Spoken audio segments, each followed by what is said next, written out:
사도신경으로 우리의 신앙을 하나님 앞에 고백합니다. 전능하사 천지를 만드신 하나님 아버지를 내가 믿사오며 그 외아들 우리 주 예수 그리스도를 믿사오니 이는 성령으로 잉태하사 동정녀 마리에게 나시고 본디오 빌라도에게 고난을 받으사 십자가에 못 박혀 죽으시고 장사한 지 사흘 만에 죽은 자 가운데서 다시 살아나시며 하늘에 오르사 전능하신 하나님 우편에 앉아 계시다가 저리로서 산자와 죽은 자를 심판하러 오시리라. 성령을 믿사오며 거룩한 공회와 성도가 서로 교통하는 것과 죄를 사하여 주시는 것과 몸이 다시 사는 것과 영원히 사는 것을 믿사옵나이다. 아멘.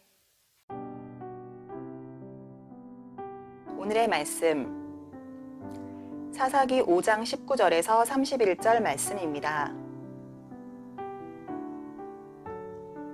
왕들이 와서 싸울 때에 가나안 왕들이 무깃도 물가 다한악에서 싸웠으나 은을 탈취하지 못하였도다. 별들이 하늘에서부터 싸우되 그들이 다니는 길에는 시스라와 싸웠도다. 기손강은 그 무리를 표류시켰으니 이 기손강은 옛 강이라. 내 영혼아 내가 힘있는 자를 밟았도다. 그때 군마가 빨리 달리니 말굽소리가 땅을 울리도다. 여호와의 사자의 말씀에 메로스를 저주하라. 너희가 거듭거듭 그 주민들을 저주할 것은 그들이 와서 여호와를 돕지 아니하며 여호와를 도와 용사를 치지 아니함이니라 하시도다. 겐사람 헤벨의 아내 야엘은 다른 여인들보다 복을 받을 것이니 장막에 있는 여인들보다 더욱 복을 받을 것이로다. 시스라가 물을 구함에 우유를 주되 곧 엉긴 우유를 귀한 그릇에 담아 주었고 손으로 장막 말뚝을 잡으며 오른손에 일꾼들의 방망이를 들고 시스라를 쳐서 그의 머리를 뚫되 곧 그의 관자놀이를 꿰뚫었도다. 그가 그의 발 앞에 구부러지며 엎드러지고 쓰러졌고 그의 발 앞에 구부러져 엎드러져서 그 구부러진 곳에 엎드러져 죽었도다. 시스라의 어머니가 창문을 통하여 바라보며 창살을 통하여 부르짖기를 그의 병거가 어찌하여 더디 오는가 그의 병거들의 걸음이 어찌하여 늦어지는가 하매 그의 지혜로운 시녀들이 대답하였겠고 그도 스스로 대답하기를 그들이 어찌 노량물을 얻지 못하였으랴 그것을 나누지 못하였으랴 사람마다 한두 처녀를 얻었으리로다. 시스라는 채색 옷을 노약하였으리니 그것은 수 놓은 채색 옷이리로다. 곧 양쪽에 수 놓은 채색 옷이리니 노략한 자의 목에 꾸미리로다 하였으리라. 여호와여 주의 원수들은 다 이와 같이 망하게 하시고 주를 사랑하는 자들은 해가 힘있게 도둠 같게 하시옵소서 하니라. 그 땅이 40년 동안 평온하였더라. 여러분들은 자신의 삶에 대해서 이야기할 때 인생의 중요한 일들과 또 가정 속에서 하나님이 행하셨다라는 말을 여러분들이 말할 수 있다면 여러분들은 복된 인생을 살고 있는 것입니다. 왜냐하면 말할 수 있는 사람이 바로 하나님과 교제를 한다는 사람, 늘 하나님과 교제의 체험을 하고 있다라고 말할 수 있기 때문입니다. 그렇기에 그러한 사람은 하나님께서 자신의 삶 가운데 어떻게 다가오시고 또 섬세하게 이끄셨는지를 압니다. 그리고 하나님의 인도하심을 믿기에 믿음으로 하나님 앞에 맡기는 생활을 합니다. 그러나 우리 주변에는 많은 사람들은 세상의 그런 시각과 또 인간의 생각을 갖고 살아가는 자들이 많습니다. 그래서 그들은 하나님의 뜻과 인도하심이 있음에도 불구하고 몸부림을 치면서 자신의 인생을 추구하며 살아갑니다. 바로 이러한 성도는 아직 신앙의 이런 성숙을 이루지 못하고 바로 자기 중심적인 삶을 사는 사람이라고 말할 수가 있습니다.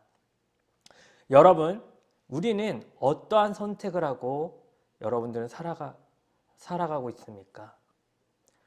나의 생각과 판단으로 살아가는 것이 옳다고 생각하면서 여러분 살아가고 있습니까?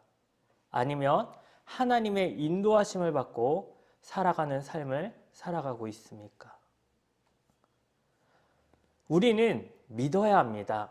하나님이 우리의 이성적인 그 생각을 뛰어넘는 그 방식으로 우리의 삶에 다가오셔서 좋은 길로 인도해 주신다는 것을 우린 믿어야 합니다. 그러므로 우리가 할 일은 가까이 다가오신 그 하나님께 바로 순종하는 것입니다.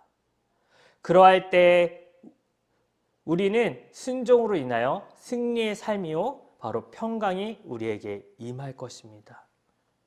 우리는 이것을 하나님이 안에서 나를 통치하시고 다스리며 함께 하시는 삶, 바로 임마누엘의 인생이라고 말합니다. 오늘 시인은 스불론과 납달리는 죽음을 무릅쓰고 목숨을 아끼지 않고 싸웠다라고 말합니다. 그들은 전투에서 용맹스러웠고 죽음에 이를 정도로 여호와를 위하여 그 어떠한 일도 감당한다는 그 각오로 충성했다라는 것입니다. 반대로 옆 지역에 있는 이 메르스 주민은 전쟁에 참여하지도 않고 방광자가 되었습니다. 이들은 참전하지 않는 것은 어떠한 이유가 있었는지는 모릅니다. 지금 전쟁을 하는 이 주민들과 불편한 이 관계인지 아니면 전에 자신들의 이 어려울 때에 외면한 이 과거가 존재한지는 모릅니다. 하지만 이 하나님의 백성으로서 또 운명 공동체의 일원들을 모르는 채 한 이들의 행동은 바로 저주와 조롱거리입니다. 여러분, 처음에는 이 가나안 연합군들이 승리하는 것처럼 보입니다. 하지만 여호와께서 그 백성들을 위하여 친히 싸우셔요. 별들이 하늘로부터 싸우는데 갑작스러운 폭우로 메마른 이 강물이 넘쳐 바로 가나안 군대를 패배하게 만드십니다. 더 놀라운 것은 이 폭우로 강물이 넘치자 이 철 벙거에 묶인 이 가나안의 이 군마들이 달아나려고 애써도 소용이 없습니다. 바퀴가 진흙탕 속에 빠져 앞발로 마구 내리쳐지만 헛발질하고 소리만 요랑할 뿐입니다. 그러자 이 대적자의 이 시스라가는 이 진흙탕 속에 빠진 이 병거를 버리고 혼자 도망치고 남은 그 군대는 바락이 이끄는 군에 의해 떼죽음을 당합니다. 성도 여러분, 전쟁은 인간이 할지라도 그것을 다스리고 움직이신 분은 오직 여호와께 있다라는 것입니다. 이것을 잘 아는 시인은 여호와의 승리를 찬양합니다. 그녀는 이 전쟁을 여호와의 전쟁임을 부각시키며 외칩니다. 너 이스라엘 군사들아, 강한 자, 즉 가나 용사들의 힘을 꺾어라. 하나님께서는 승리할 1%도 없는 이 상황에서 바로 폭우를 퍼부어 그 강한 대적의 이 철병거를 꼼짝 못하게 만들고 적군을 금리에 휩쓸러 보냈습니다. 반대로 이스라엘은 가나안의 남은 군대를 쫓아가서 진멸하며 노력하게 만드셨습니다. 그런데 28절부터 30절을 보면 이 시스라의 어머니는 전쟁터에서 돌아오지 않는 이 아들을 애타게 기다리는 모습을 보여줍니다. 전쟁은 전투에 임한 남자들에게만 영향을 미치는 것이 아니라 후방에서 그들을 기다리는 가족들에까지 영향을 미칩니다. 이와 마찬가지로 교회 안팎의 문제가 세상에 흘러 들어가면 바로 성도들의 삶에도 영향을 줍니다. 그러므로 우리는 교회의 일은 교회 안에서 침묵해야 합니다. 그리고 밖에 나가서도 우리는 침묵해야 합니다. 간혹 버스나 지하철, 우리가 커피숍에서 교인들을 험담하는 사람들이 있는데 이는 하나님을 대적하는 일입니다. 왜냐하면 주님의 지체 이 교인의 험담은 바로 교회의 험담이며 또 교회의 머리이신 그 주님을 험담하는 것이 됩니다. 그러므로 우리는 지혜로운 뱀처럼 바로 세상에서 칭찬으로 교인을 높이고 교회를 높이고 우리가 주님을 살이 되어야 할 것입니다. 그런데 시인은 왜 이 노래에 시스라의 어머니가 모습을 드러내는 것일까요? 시인은 이 전쟁으로 인해 이스라엘 일부 사람들은 축복을 받는 것에 반해 일부는 무리는 저주를 받는 것처럼 선포합니다. 또한 이방 여인들 중에서도 야엘처럼 축복을 받은 사람이 있는가 하면 시스라의 어머니처럼 비참하게 된 여인으로 노래해요. 시인은 두 여인은 이스라엘과 가나안 사람의 이 엇갈리는 운명을 대조하고 있습니다. 이날 신정가를 부르며 기뻐하는 이스라엘의 어머니와 대조적으로 싸움에서 진 이 적장의 어머니는 아들의 죽음에 통곡할 것입니다. 뿐만 아니라 시스라를 지혜로 죽여서 이스라엘의 영웅이 된 이 야엘은 허름한 장막에 거하는 촌스러운 여인입니다. 반면 아들이 전쟁에서 승리하고 돌아오기만을 기다리는 이 시스라의 어머니는 궁에 결여하는 이 상류층의 여인입니다. 그런데 매우 대조적으로 야엘은 기뻐 춤추며 시스라의 이 어머니는 불안감에 안절부절 못합니다. 시스라의 어머니는 자신도 여인이면서 전쟁에서 여인들이 제물이 되어 남자들에게 겁탈당하고 희생당한 것을 당연하게 생각하는 사람입니다.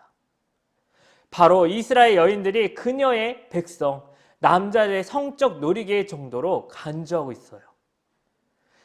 무지하고 못 배운 여인이 아니라 당시 가장 많이 배우고 기품 있는 여인이 전쟁에서 희생되는 이 여인에 대해 이런 생각을 가지고 있다는 것이 충격적입니다. 시스라의 이 어머니는 다른 사람은 다 강간당해도 자신만 아니면 상관없다는 것입니다. 오직 자신과 아끼는 이 사람들만 피해를 입지 않으면 된다라는 이 아니란 생각을 지닌 여인이지요. 그러므로 하나님께서는 그녀의 아들을 죽여 자식을 잃은 이 어미의 슬픔이라도 체험하게 하시는 것은 정당한 심판입니다. 시인은 시스라의 죽음도 모르고 그가 전쟁에서 승리에 돌아오기만을 기다리는 이 어머니의 마음을 이렇게 묘사함으로써 이스라엘은 적들에 대해 불쌍하게 생각할 필요가 없다라고 합니다. 왜일까요? 모두 다 심판을 받아 죽어 마땅하기 때문입니다. 성도 여러분, 우리는 이 시스라의 어머니처럼 이 자기 중심적인 이 탐욕과 이기심으로 살면 우리는 안 됩니다. 우리 자기 중심적인 이 이심과 탐욕이 가득한 죄된 이 세상에 우리는 소금으로 빛으로 우리는 부름을 받았습니다. 그런 우리가 자신과 아끼는 사람들만 피해를 입지 않으면 된다라는 이 생각으로 살면 우리가 되겠습니까? 여러분들은 이 거룩한 공동체의 일원으로서 이웃과 또 나눔과 사랑의 섬김으로 의의 열매가 가득하여 하나님의 영광과 찬송이 되어야 합니다.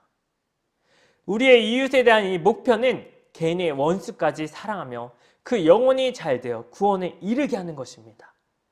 이것이 바로 주님이 우리를 향한 사랑에 응답하는 복음의 빚진 자의 바로 사랑의 헌신입니다.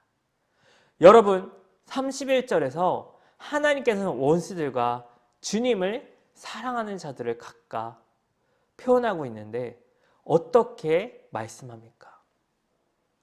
여호와여 주 하나님은 우리의 원수를 시스라처럼 다 이와 같이 망하게 하실 것입니다.